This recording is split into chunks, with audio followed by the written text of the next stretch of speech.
Oh, thank you, Christina. Related to that, I do want to, if you are not already part of our community of practice for the PDP, I am dumping a link into the chat box here.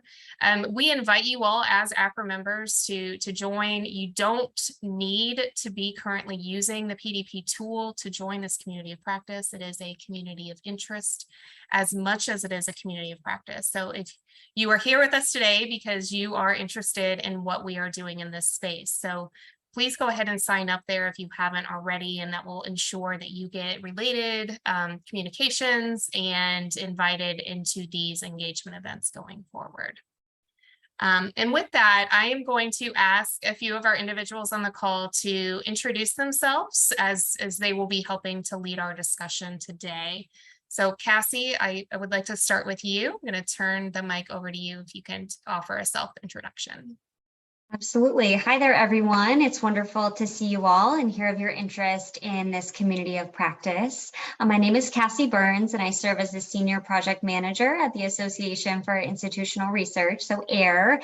And I really focus on our grant-funded PDP training initiative. So I'm really eager to share our perspective from the IR side, but also be able to hear from you all about what would be most helpful as you explore or utilize the PDP. So really looking forward to the conversation, and thanks to Ken and Chris at AACRAO for inviting us. Thank you, Cassie. Leah? Sure. Thank you for the invitation. My name is Leah Ross. I'm with the Association for Institutional Research as well.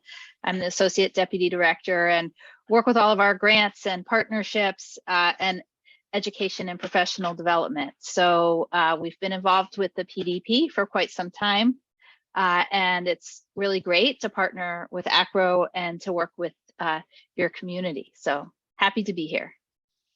Thank you, Leah. We're happy to have both of you here with us. And last but certainly not least, Ken.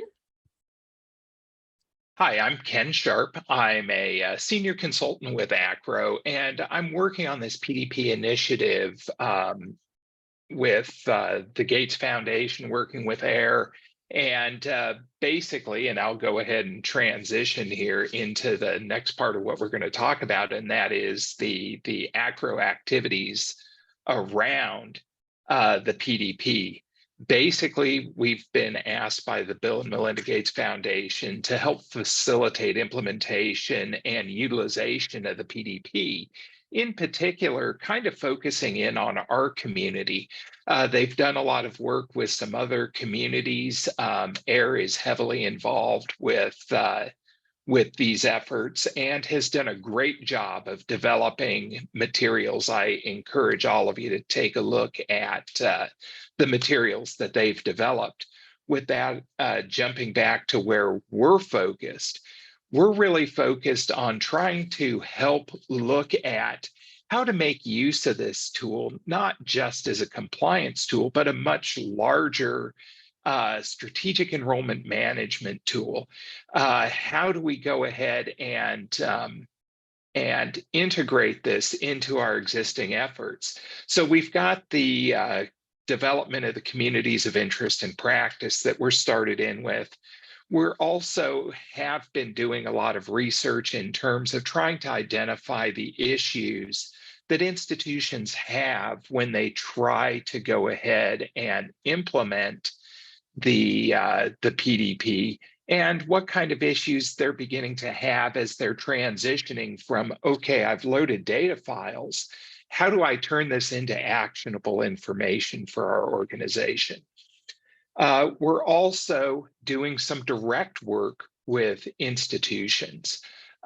Basically, we're working with interested institutions in terms of trying to help move them forward with their implementation or their utilization, with the understanding that we're not writing script, we're not actually doing loads for folks, but we're helping them navigate some of the issues that they may be having helping them to understand what that larger space is looking like, and helping them to try to think about how they may use this tool as something more than just a compliance tool for those institutions who've gone into the PDP basically under a grant activity or as part of a larger national initiative or regional initiative, trying to help them understand how they can get more out of it themselves than just meeting the requirements of the activity that they're contracted to do it with. The last thing that we're doing is focused on developing resources for institutions. And once again, our big focus here is trying to look at how this tool can be used above and beyond just basic reporting. How can institutions use this to begin looking at making, using this as actionable information to start shaping their classes, to start shaping their institutional profiles. With that said, we did co-sponsor a webinar with NSC, the National Student Clearinghouse, last week. And we did have them go through and talk about the basics of the PDP. One of the interesting challenges when talking about the PDP is people are at all different levels around the country. You have people who don't necessarily know anything about it, or they've heard about it, or they've heard some talk on campus about it. And then you have institutions who are in the process of implementing. You have institutions who are now looking at how they can make use of the information. And you have other institutions who are actually reaching the point that they're making decisions about how to shape their enrollments using this information. And so the webinar couldn't address everybody's needs, but it was intended to really represent a gateway so that people can start thinking about A, the tool, and B, how they can use the tool to help them in their daily lives at their institutions. So I'm just out of curiosity, and I assume that we have the function that we can do raising of hands here. How many of you actually participated in that, just out of curiosity? Any of you?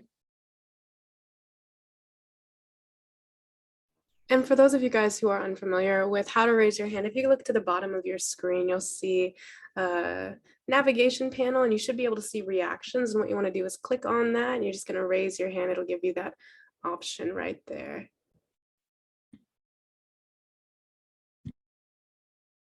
All right.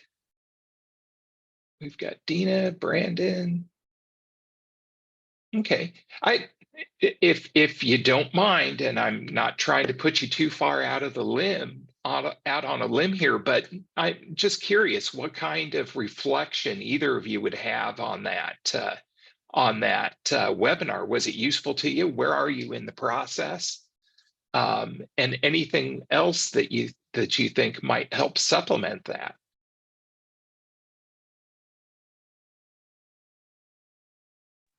And I'm just jumping in with another tech thing. If you guys are looking to go off mute, you guys can do that from your computers. Brandon, if you want to come off mute, it'd be greatly appreciated. Oh, sorry for the siren.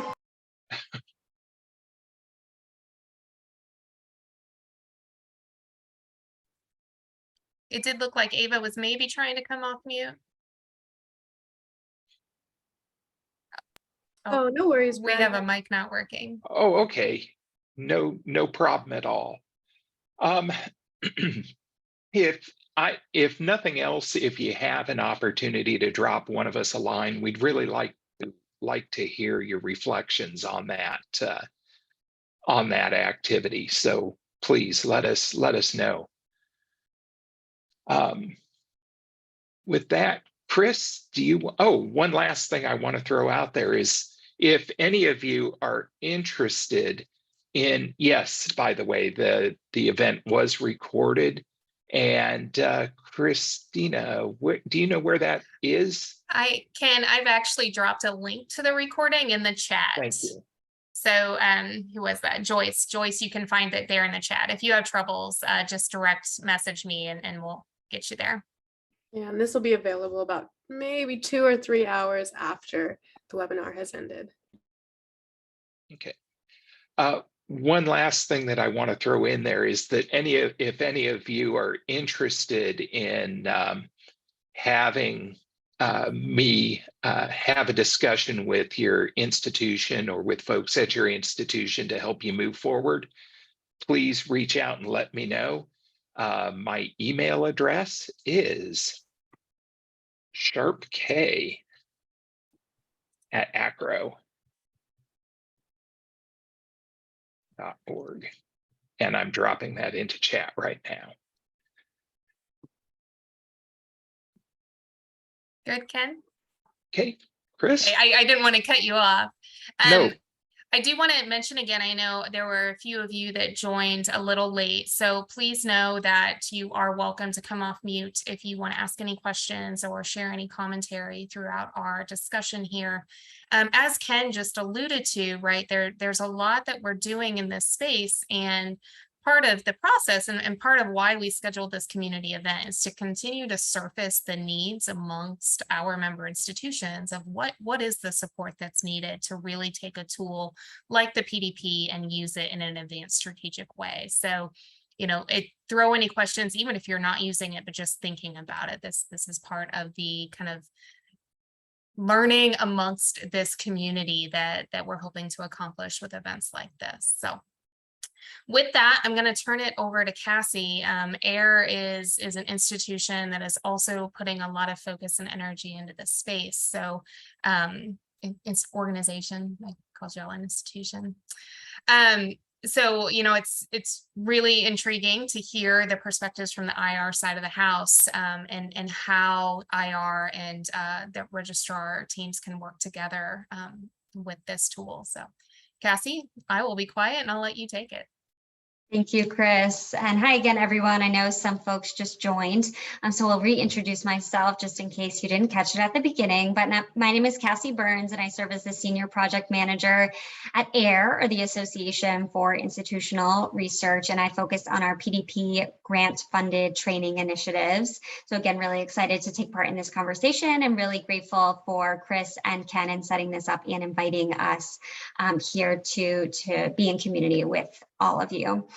So we were really asked to bring the perspective of IR folks to this space in case our insights are helpful at all on the registrar side or any other units that are represented here to help to increase that collaboration. Because I think the bottom line is that we realize and acknowledge that communication and collaboration between our functional areas is what is most helpful and successful, not just in the PDP, of course, but in general.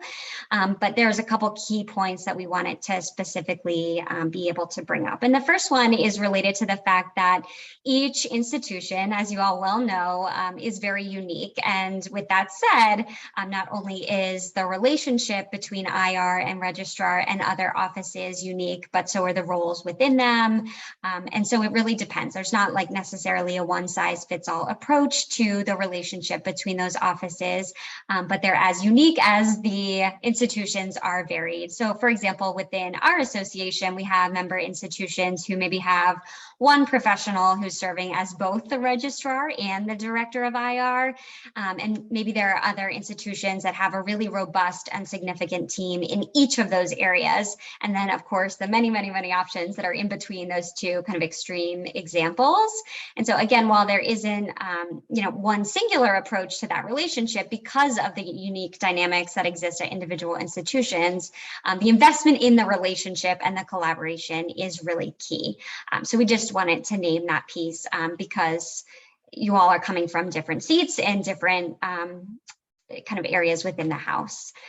So we also wanted to really emphasize the importance of communication around the clearinghouse's products. So thinking specifically about 3 key products that are really relevant for registrars and IR professionals. And those are, of course, the PDP, the student tracker, and enrollment and degree verifications. And when there is open communication and dialogue between the functional areas, it's going to be a lot smoother and easier to go through that process. And also the result of it, the result of those efforts and the information that can be found within those tools will only be even more kind of accurate and fruitful and helpful to all involved. And so just really encouraging and underlining the importance of communication along the lines with not only the PDP, but all 3 of those tools.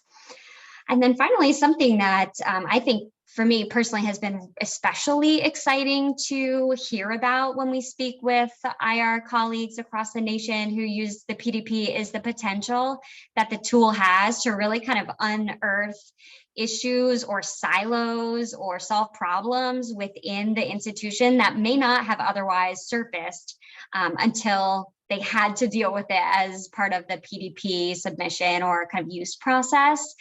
So we were just talking with an institution last week who was talking about the fact that, you know, there's very definitions for things like gateway courses. And so because it's so important to get on the same page in order to be able to successfully submit, it caused and was an impetus for a really meaningful discussion that allowed people to increase not only the effectiveness at submitting, which is the task at hand, but way beyond that, being able to hone processes and create more consistencies outside the scope of that one singular project, and strengthening relationships and better understanding of one another's frame of reference.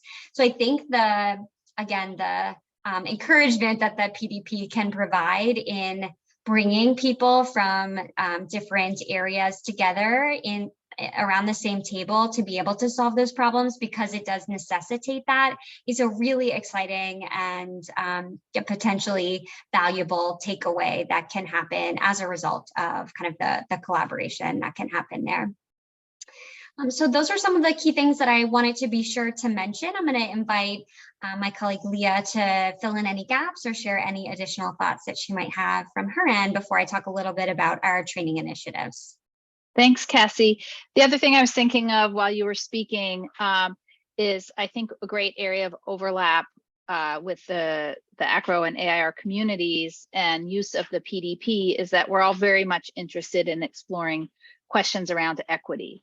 And that includes, student success, but all versions, all manners in which equity comes into our conversations or should be coming into our conversations in higher education. The PDP is a great tool to further those conversations and related work. And I think both registrars and IR and IE professionals are set up nicely to lead and encourage those conversations. And so I think the PDP provides a great opportunity for that. Thanks for adding that, Leah. That's a really important point, and I'm glad to have that brought up here. So I'm just going to shift gears and talk a little bit about how we are working to support institutions who are interested in either exploring the PDP or actually utilizing it to be able to really maximize the utilization. And so we have hosted a variety of workshops this fall, specifically on the dashboards and data use. And those have been popular, which has been really exciting for us to see the interest that exists among users and, again, those who are interested. But we're really going to be ramping that up in 2023. We actually have a goal of having both an implementation and a use workshop every single month. So after I'm done speaking, I'll drop the link to our calendar in case you want to keep an eye out for when those workshops are added. And again, it will be on both of those topics, so hopefully inclusive for those who are interested and actually in that kind of submission phase. We also have a set of tutorials available on demand, free on our website. They're behind your AIR credentials, and if you don't have them yet, you'll be prompted to create the login. But it's on everything from kind of an overview of the PDP down to individual dashboards and functionality. There's some case studies to really bring to life how the tool could be utilized to explore a particular data point, or think about digging deeper into a particular student subset or issue around student success. You may find those to be useful resources. And then finally, we're really excited, especially as this event is around the idea of community, that we have launched a PDP user community on our platform AIR Hub, which is a discussion board space and an opportunity for those who join to be able to ask questions, get some resources, hear what other institutions are doing, how other people have solved problems. Just really be able to get some perspective from other users and have that kind of safe space to also be able to build connections and then network among those who are interested in the tool or actually using it. And it is open, not just to those who are actively involved, but who are exploring it as well. So that's another link that I'll include in just a moment. But all of those are free, the workshops, the tutorials, and the community. So I do hope that you consider taking advantage of those if they feel relevant to you and your institution's work. So those were the key things that we wanted to share, and I'll pass it back to Chris. Thank you, Cassie. A quick point of clarification on that. AACRAO members can access those things without AIR membership. Is that true? That is true. They will need to create the login credentials, but it's still free. Absolutely. So they don't have to be members of AIR, just have to create the credentials on the website, which will still lead to free access. Absolutely. I love that you guys have the community platform to facilitate this work. I think it's really important to really crowdsource information. So I know I myself have gotten in there, and I certainly encourage you all as you explore, what the collaboration on your campuses could look like with your IR teams. So now, again, for those who, I know we had a few join while Cassie was chatting there. So as a reminder, if you have questions, feel free to come off mute. Feel free to dump them in the chat, whichever you prefer. We are going to launch a poll right now. One of the things in the AACRAO side of the house that we've been really interested in is where are our members with the PDP, with how they are using it. And we're trying to, our community of practice is looking at that, right? And so we've got some members that have self-reported, but we would like to ask those of you on the call to go ahead and tell us. So Christina, if you could go ahead and launch that poll. And if those of you on with us today could go ahead and answer where your institution is. Oh, sorry to interrupt you. Poll has just been launched. I don't see it on my screen. So I can see it, Chris. You can. Okay. It's probably You're not going to see it. Okay. I will be I quiet. will share it. No worries. I'll share it out. I'm going to give folks a little bit more time. We have about 58% participation, but it's looking like the majority don't currently use PDP. Again, we will share these out in just a second, but we want to encourage those last 6 folks to help us out. Sorry for the traffic noise. But if you guys could answer that poll, I will shut it down right at around 1:45. So we got about 25 more seconds. Got one more person. Thank you. That's awesome. What we have found as, especially as Ken has been pursuing this work, is that the majority of our schools either aren't using it or they're using it from a data compliance perspective. So it's really intriguing to continue to surface, the interest and usage level of the PDP tool. Alrighty, so I've just shared the poll. Chris, I'm not sure. Can you see it from your screen as co-host? I cannot, unfortunately. Okay, so I'll just as long as Ken and Cassie and Leah can see it, that's what I care about. Ken, are you able to see it? I can, and it actually shows very similar to what we've seen. Does it? Basically, yeah, 2/3 of people don't currently use it. We've got 17% that are working towards it and 17% that are using it for data reporting purposes. Very, very familiar stats, aren't they? Yes. So as we've discussed, there's a lot of effort going on both within AACRAO and within AIR to facilitate this conversation and this work. So we want to go ahead and invite you all to ask your questions. Tell us what you're experiencing on the ground at your institution. What is it that you need in order to advance your usage of the PDP tool, and or what experiences have you had, and your insights I think will be very helpful to others on the call and very helpful to us within the AACRAO and AIR organizations as we think about how we can develop resources and opportunities. So Chris, if you don't mind me jumping in, the Sure. other big question is, given where people are at, obviously people have some interest in knowing a little more about it. And then the question there is, are there some specific questions that you have or things that you're interested in terms of what it is, what it does, is it for you kinds of things? So I'll throw that out too.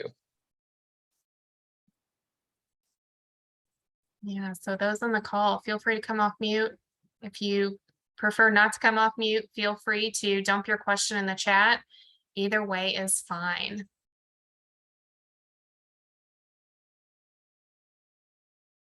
I think I'm going to go ahead and pose a question out to Ken, Cassie, Leah, all of you feel free to jump in, and to our attendees on the call as well. Suggestions for troubleshooting access to data across the institution that are needed for PDP submission. So when our members think about data sets they might need to complete the PDP, what are your suggestions for solving for that gap? I don't mind jumping in on that, Chris, unless Cassie or Ken wants to go to the mat. All of you may certainly respond. We hear from a lot of IR professionals, especially that the data submission for the PDP can be a beast and a challenge, and it definitely varies by capacity and expertise on staff at any given institution. And but for everybody it's really tough, and so, or can be tough. For some schools it's not, and they're kind of unicorns from what we're learning, and I know Ken has heard similar. And part of that is just the quality of data at the institution, and part of that's access to the relevant data. But all of the varied challenges are solved by conversations, and that's what we're hearing is, regardless of who's responsible, no one person and no one unit can make this lift. And so it's about finding out who the allies are across campus, finding out who the official and unofficial key holders to data are that's needed, asking good questions of the clearinghouse when things are confusing, so that you're not submitting and getting, I can't remember the actual language, the error codes and the null fields and all of this. But using this as an opportunity to get to know who across the institution has what data and who can be useful. Again, it's one of the side benefits of this work because you have those relationships established. And we know that the registrar offices and the IR offices have to reach out to other units across the institution. And it's grassroots conversation work for many, many schools. But Ken, I don't know if you're hearing more or different. No, very similar kinds of things. That communication across the organization is absolutely critical. People are actually learning that data is out there that they don't necessarily even know is out there. People are learning what is in, say, if they have their own reporting tools, as opposed to what is available through PDP. a lot of folks are finding this is a really good opportunity to go back and address their data standards of all things, because a couple of institutions have run into issues trying to go through their loads, and it turns out that they have had some data standards issues, and that's something that's near and dear to our hearts, I know. Really, the tools, learning tools has been a challenge for some institutions. There are some tools that are better suited to doing this work than others.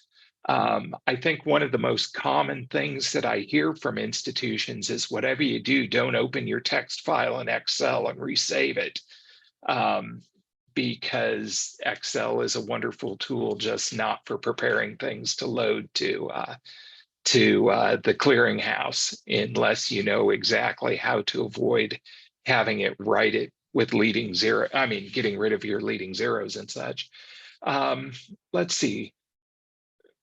I do know that some institutions have had a really neat discussion about the whole meaning of gateway courses and what the implications are for their programs and for their schedule of classes. That's been an eye-opener for some. So the dialogue that comes from just beginning this process has a lot of value to the organization, just from the perspective of gaining a larger or a better understanding of your own programs, your own students, your own data, and heck, what even other people in the institution do. Because a lot of times this may just be set in IR's lap, or it may be set in the registrar's office lap, and it's really a much larger project than that. This is not a one-person project. I'll also add is related to some of the feedback that we received, that once that initial huge heavy lift has happened successfully that first time around, subsequent submissions are so much easier, right? Because so many of those conversations did happen. So many of those problems were addressed. Again, like the discovery process of kind of having to navigate that, and the enhancements that come as a result means that, you know, professionals should keep hope in mind that, you know, next time it should get easier, but also trust in the value that did come in that journey itself. So that is something that we've heard, knowing that there is a real investment of time in the beginning, and not to say that there isn't from there, but that there is a learning curve that does happen, and it does get easier. And one thought that just occurred to me, Ken and Cassie, based on what you said, is also it helps if everybody at the institution knows the why of this and the value. So if it's just a requirement, it's harder to get collaboration. It's harder for ourselves, of course, to get engaged with anything that's just a requirement. But if we can talk about the possibilities of either the PDP automating some work to free us up to do more interesting work, or the PDP helping to democratize data across the institution so people can answer their own questions or engage in their own inquiries, that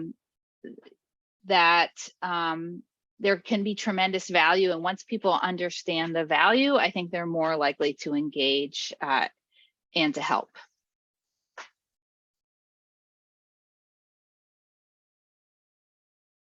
All right. For those of you on the call, we as a panel, we want to pose a question back towards you, and we're curious about any collaborative efforts that are in place on your campuses. Even if you're not using the PDP as a tool, you know, just when you think about your data across campus, does anyone have any examples they'd like to share of collaborative efforts to use that data in a strategic way?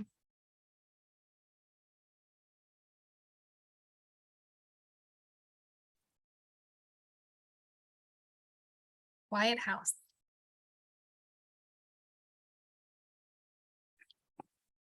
I'm going to throw in a plug since no one wants to field this one.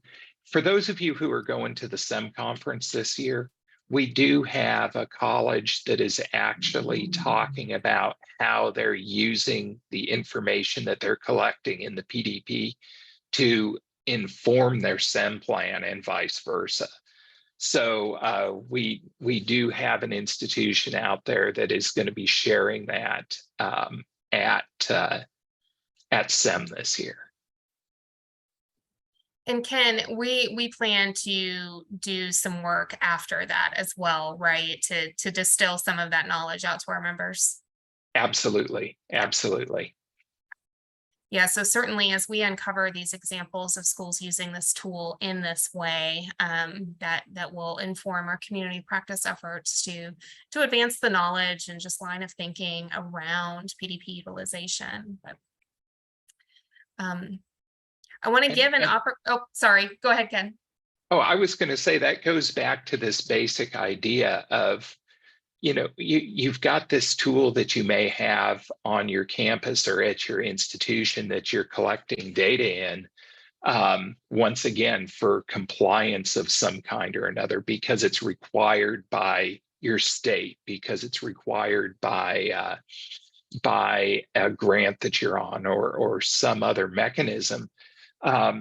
There is a lot of potentially good information in there that you can make use of, either directly using the PDP dashboards as a SEM tool, or literally making use of what they refer to as the analysis ready file in conjunction with your existing data systems or reporting systems to really dig in a little deeper than you may have in the past. So for those of you who do end up going down this path, keep in mind that there is not only light at the end of the tunnel, but there's really this nugget out there for you to reach out to that has the potential to bring a lot more capacity to your organization.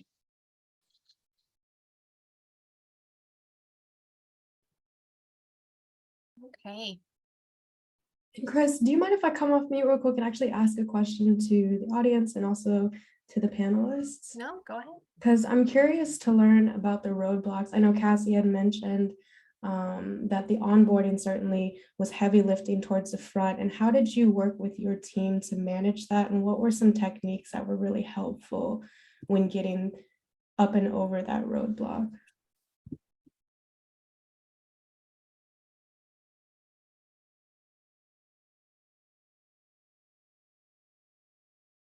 I think it is likely challenging for our audience to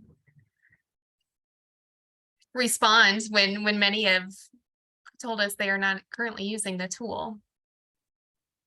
But you all are here with us. As I mentioned at the beginning of the call, we are forming a community of practice, community of interest in this space. Of course, we invited our friends from AIR to be with us because they have great resources, great tools. Their members are very front and center in PDP utilization as well. So we will continue to distill out the resources and the learnings and everything that we are uncovering as we continue to pursue this project.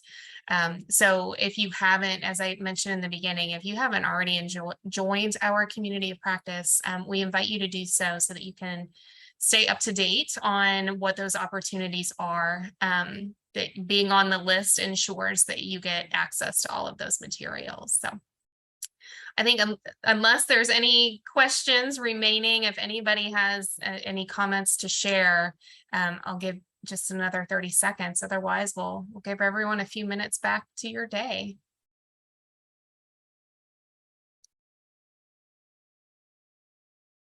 Okay. Leah, Cassie, thank you so much for taking a moment of your time to join AACRAO in this conversation, and Ken, for everything you're doing on behalf of AACRAO to lead all of this effort. We appreciate you, and keep up to speed on what we're doing, y'all, and we're going to keep you posted as we continue to uncover more opportunities and learning with the PDP. So thank you all for being here. Thank you.